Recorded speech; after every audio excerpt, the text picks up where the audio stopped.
Good afternoon.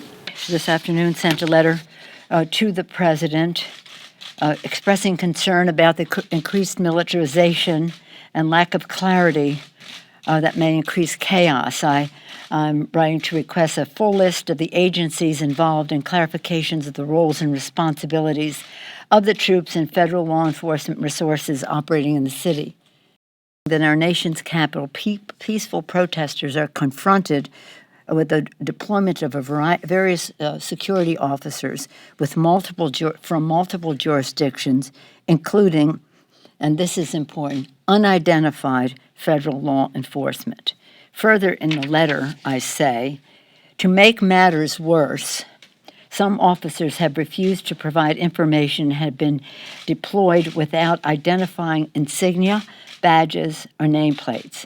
The practice of officers operating with full anonymity undermines accountability and ignites government distrust and suspicion, and is counter to the principle of procedural justice and legitimacy during this precarious moment in our history.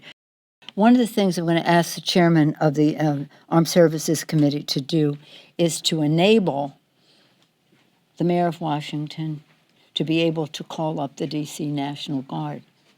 And that's why we're asking, but what authority is the president sending people from these other states into D.C.? Who do they report to? Do they report to their governors? Is there a chain of command here?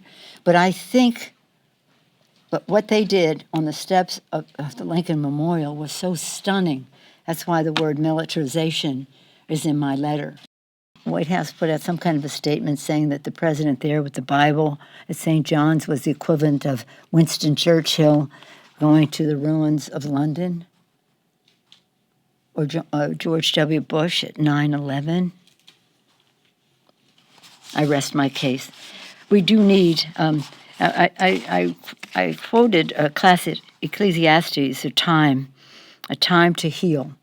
This is a time to heal. Let's hope that holding that Bible, something by osmosis or something, may have gotten into the president about healing.